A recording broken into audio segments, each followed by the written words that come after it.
तो भाई लोग, आपका अकाउंट फ्यूचर में कभी भी फ्रीज ना हो, इसलिए मैं आपको कुछ स्टेप बताऊंगा। उसका यूज करके 99% आपका अकाउंट फ्रीज नहीं हो सकता, कभी भी नहीं हो सकता। देखो, मैं भी एग्जांपल देता हूँ आपको किस तरह से आपका अकाउंट मेंटेन रखना है, बराबर, ताकि साइबर फ्रॉड का शिकार न हो जाए। तो सबसे पहले देखो, गेम नहीं खेलना है। गेम के पैसे आने के बाद अकाउंट होल्ड हो ही जाता है, फर्जी पैसा आता है।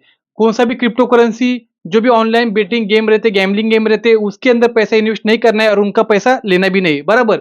उससे दूर रहना है। दूसरी बात ये कि देखो, एग्जांपल के लिए बता रहा हूँ, मेरे पास जियो का अकाउंट है, बराबर। दो अकाउंट, एक जियो का अकाउंट, एक फेडरल बैंक का अकाउंट है। तो अगर मान लो मेरे पास जो भी फ्रॉड का पैसा आता है, गेम का पैसा आता है, मेरे जियो बैंक में मैं लूंगा उसको। जियो बैंक में लेने के बाद मैं तुरंत फोन पे, गूगल पे के जरिए मेरे फेडरल बैंक में ट्रांसफर नहीं करूंगा।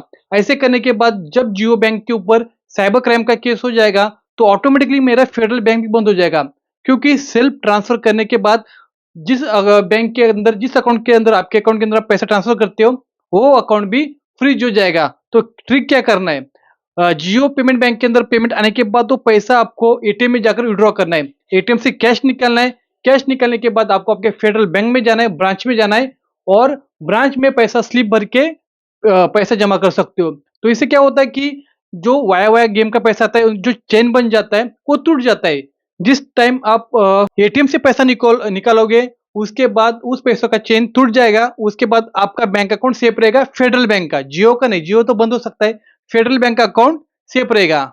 हाँ, और मैं आपको बोला कि 99% चांस है, तो 1% कहाँ पर गया? देखो भाई लोग, अगर बहुत बड़ा करोड़ों का मैटर होता है, अगर एफआईआर भी हो गई, तो उस केस में देखो, अगर जियो का आपका बैंक है, तो पुलिस वाले पूरा स्टेटमेंट निकाल सकते हैं साइबर क्राइम की तरफ से कि कितने बजे इसने एटीएम से पैसा निकाला, फिर वो पैसा फेडरल बैंक में कब डाला था, उसका टाइम मैच हो रहा है कि नहीं, कितना डाला। जितना जियो से अगर 10,000 निकला होगा, तो 10,000 ही आपने फेडरल बैंक में डाला होगा।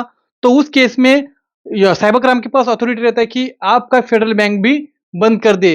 लेकिन ऐसा बहुत कम होता है, लाखों करोड़ों का केस चलता है, तभी ये लोग एक्शन लेते हैं साइबर क्राइम वाले। जब उनको पैसा रिकवरी करना होगा, उसके बाद ही वो एक्शन लेंगे कि आपका फेडरल बैंक भी बंद कर सकते हैं। लेकिन ये चिंदी मैटर के लिए गेम का पैसा आएगा, हजारों में आएगा, उसके लिए वो आपका फेडरल बैंक बंद नहीं करेंगे। सिर्फ जियो का बैंक बंद कर सकते हैं। जब आप जियो से एटीएम के जरिए पैसा निकालोगे, तो आपका चेन टूट जाएगा, तो उनको कोई अथॉरिटी नहीं रहता। जब बड़ा केस हो जाएगा, कोर्ट में केस पहुंच जाएगा, एफआईआर हो जाएगी, उस केस में बहुत सारी इंक्वायरी होने के बाद ही वो फेडरल बैंक बंद कर सकते हैं। लेकिन ऐसा बहुत कम होता है, तो आप टेंशन मत लो। ये चिंदी चोर ऐसा, मतलब कि जो भी गेम का पैसा आता है, उसके लिए ये अपना दूसरा फेडरल बैंक अकाउंट कभी बंद नहीं कर सकते। तो आप सेफ रहो। ऐसे साइबर क्राइम की जानकारी के लिए स्टॉप फ्रॉड को फॉलो जरूर करना। लक्षात दिल्याबाबत धन्यवाद। जय हिंद, वंदे मातरम।